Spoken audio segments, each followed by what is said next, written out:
How y'all living? Today I am living and eating some Ethiopian food, and I'm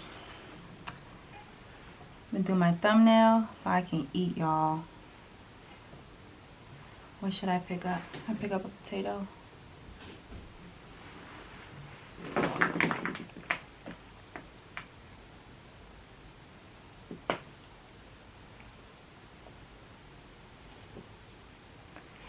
Yeah, so that's my thumbnail.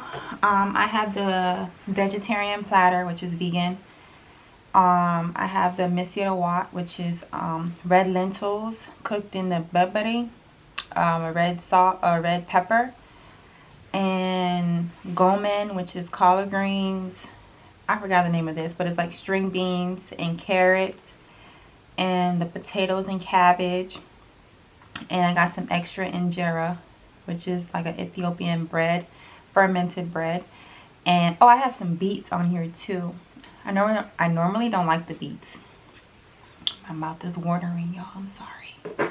But my favorite is the red lentils. Like I can just go to the restaurant and order that all day. Like I love that. Oh, and I have this bubbly sparkling water.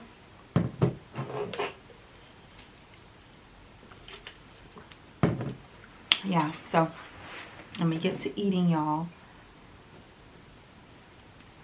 And can you believe, like, I want to say this Ethiopian place in Miami Gardens, it's called Awash. It's relatively new in South Florida. I want to say before Awash there was no Ethiopian restaurants.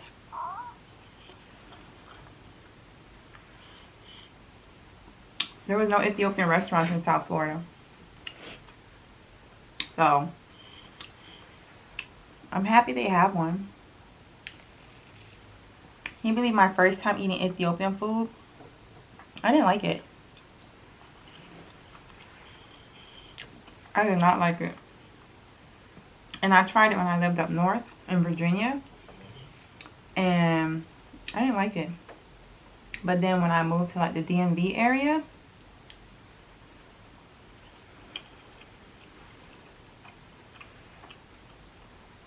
y'all see all I'm eating is the red lentils.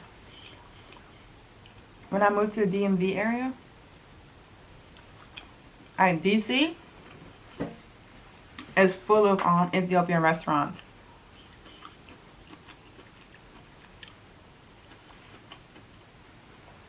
Cabbage is good.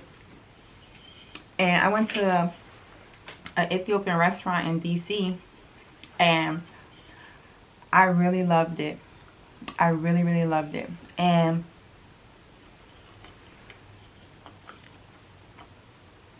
I also had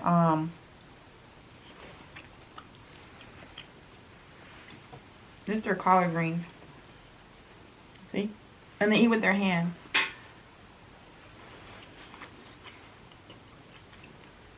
But the restaurant I went to in DC, I ate sambusa, the lentil sambusa, and oh my god, I fell in love. I fell in love. I had ordered like a few more back to back. It was so good. The sambusa was filled with like lentils. So good.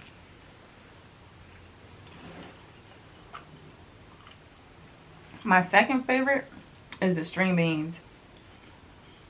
I really like the string beans.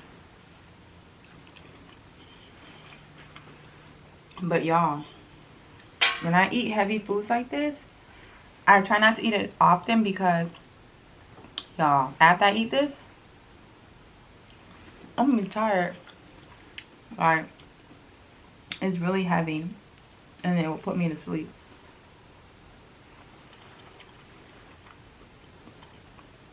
And I can't stop it. You ever got hit by some sleep and you just can't fight it? Like, your body's like, you are going to sleep today.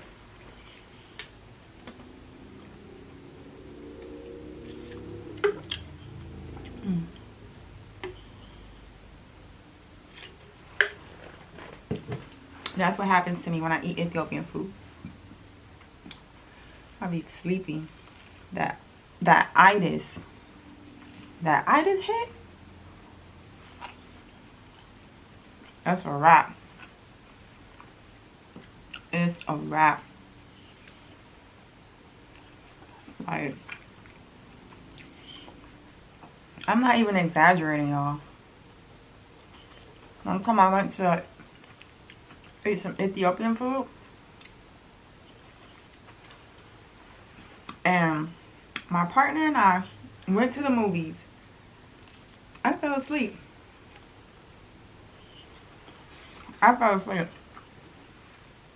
Like, I don't know. Lately, I've been falling asleep at the movies. What movie that was I watched? Oh, the Issa Rae movie. The Photograph. I fell asleep. Not that it was boring, but I don't know. Am I the only one who falls asleep at the movies? And it's not good because movies are not cheap. Movies are not cheap. Unless you go like on a special day. Well, I think like on Tuesday, like $5 or something. I don't know. And you get full eating Ethiopian food. And you eat the bread. It'll get you full. But I love Ethiopian food. I do. The red lentil is supposed to be spicy, but it's not that spicy to me. At all. I heard in the Ethiopian culture, like, they like share their food with you. So if someone offers you, if they feed you, like, it's rude and polite to like decline. Like, you're supposed to let them feed you. But a lot of people can't eat with their hands, though. I don't mind.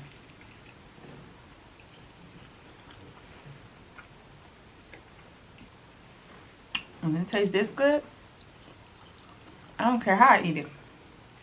As long as I eat it.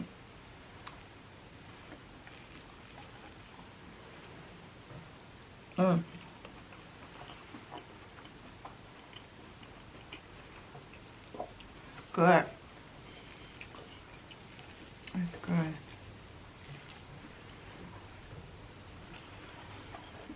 Now I want to ask y'all something. So, the Ethiopian restaurant is relatively clean, and a lot of people, they can't eat someplace unless it's like really clean. But please,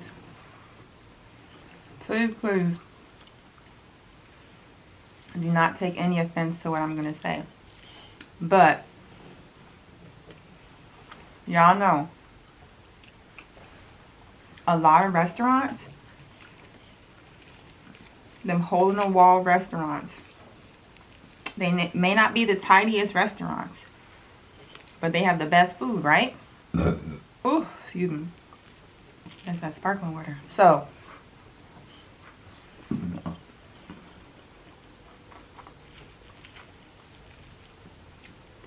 if an establishment isn't the cleanest place you've been to, but the food is really good, would you eat there? Comment down below if you eat someplace, does it have to be clean? Because honestly, some places, like, you know, are like shacks, you know, like a BBQ Shack. You're not there to be comfortable. you're there to eat good, you know. But I don't know, if the place looks too dirty, especially if I see something running across the floor, I don't know. I don't care how good the food is. Please call the health inspector. Please. Because I'm not eating there. And y'all be seeing the news. No offense to nobody. Please do not take offense. But in the news, there'll be a lot of restaurants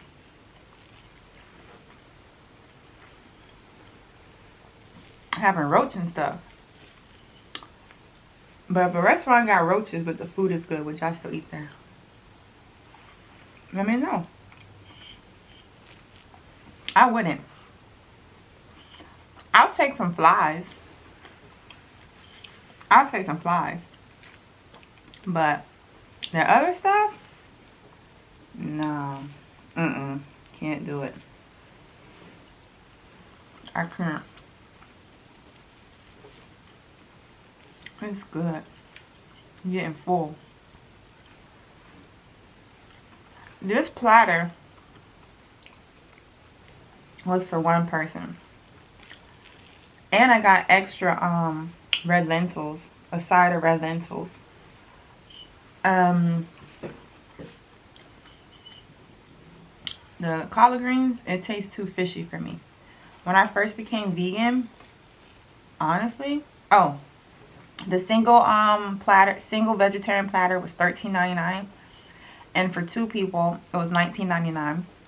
But I just got the single portion and excuse me, a side of red lentils because I love the red lentils. It came up to like $19. But y'all know I'm a foodie, so I'm willing to pay that fee. And I'm going to be full and happy. And that's alright with me.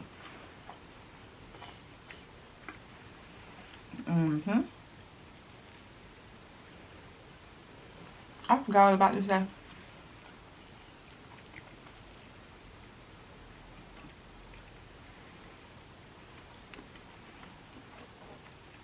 Good.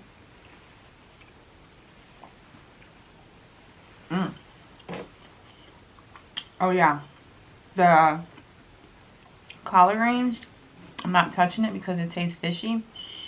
And when I first became vegan, y'all, I couldn't eat seaweed like nori, and that comes from the sea.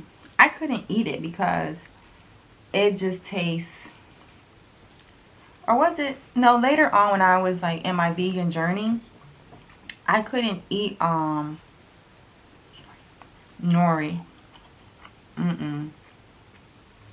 It was too fishy. It was too fishy. And once you begin to change your diet and your palate gets cleaned, certain stuff your body's gonna reject and you just can't eat it. And I know y'all probably heard this, that some vegans, a lot of vegans, like, if you've been vegan and you eat something that you normally don't, you can get sick. It's true. It's really true. But you have to think about it like, y'all, if your body is used to eating Ethiopian food every day, 365 days out the year, right? And all of a sudden, you start eating Jamaican food. Your body, it totally depends. Everybody is different. Literally, everybody's body is different. So,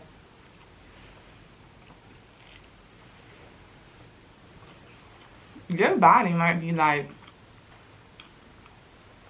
your body's so accustomed to eating Ethiopian food that if you introduce something else it may be a shock to your body because you're so accustomed to eating this particular way. And yeah, it's true. Like, recently, like, I've always eaten mushrooms. But for the past few years, I can't eat mushrooms. Like, I went to San Francisco and I ate at this restaurant. And I'm thinking, you know, it's vegan. You know, I could eat this. Nope. I was sick. Sick. When I say sick, sick. And when your body wants something out of its system, it's going to take it out by any entrance or exit. Okay?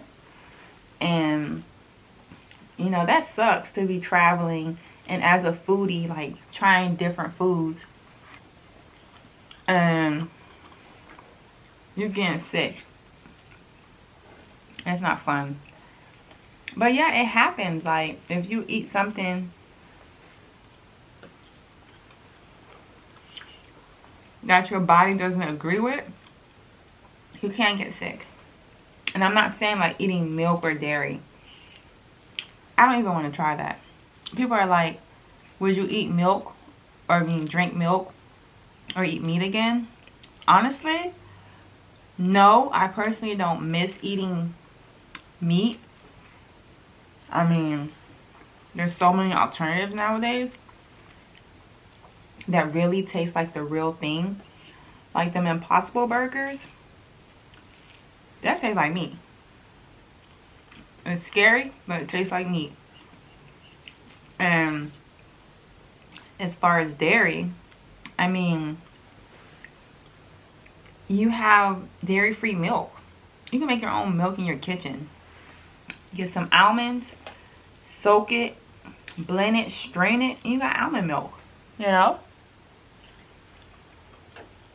So, it doesn't have to be meat or dairy, but people are like, do you miss it? I'm like, no. I honestly don't miss it. I really don't. I say this to people. If you want to be vegan, honestly, you have to be mentally prepared. That's the first thing. You have to be mentally prepared. Because it takes a lot from a human. We're creatures of habit, you know?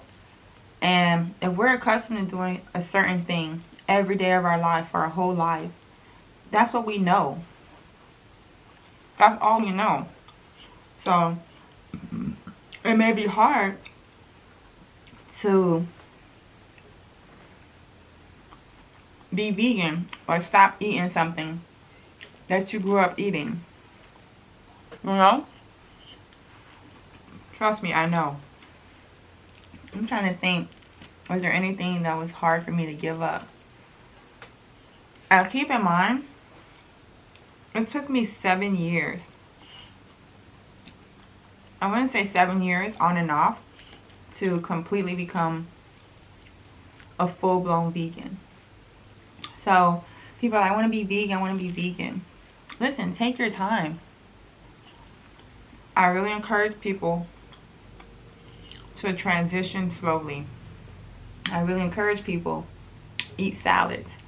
I encourage people to drink your daily lemonades in the morning. Put down the coffee, put down the tea. I mean, I still drink tea. I don't drink coffee anymore. I passed that. Like, you know, a lot of things, like, for me, I've been there, done that. It's out my system. I don't crave it. I've had it before. I know what it tastes like. I don't know. I don't need it anymore. But when you think about it, it sounds like an addiction, right? Like you're addicted to food. But I don't really miss anything, honestly. And I've heard a lot of people, like vegans, like they can't stand the smell of like meat or fish. I'm not gonna lie to you, like growing up, even when I ate fish, because like I said, I became vegan in 2015. When I ate fish, I hated going to the meat store. Like when I ate meat too, I hated going to the meat store. It smells so bad. Like, oh, my mom used to go to the meat store. I went outside because it just smelled, ugh. I don't smell good. I hate the smell. But I'm one of those vegans or plant-based eaters that I can go out with friends or my partner and see them eat whatever they're eating. It doesn't bother me like that. I mean, I'll throw a joke and be like, oh, that stinks. Because it really do to me. But some people are sensitive, honestly. They are sensitive. But I don't know if I would want to get to that point. Because you still have to function in society, you know? I still want to be able to function. But yeah, I don't really miss any meat or anything like that. Or dairy. And all my favorites, I still eat it, like pasta. Which I try not to. Because I put on weight, y'all. I put on weight. And yes, there are fat vegans. There are fat vegans. And I used to be like, before I was vegan or plant-based, I'd be like, how can someone be vegan and yet be fat? Because guess what?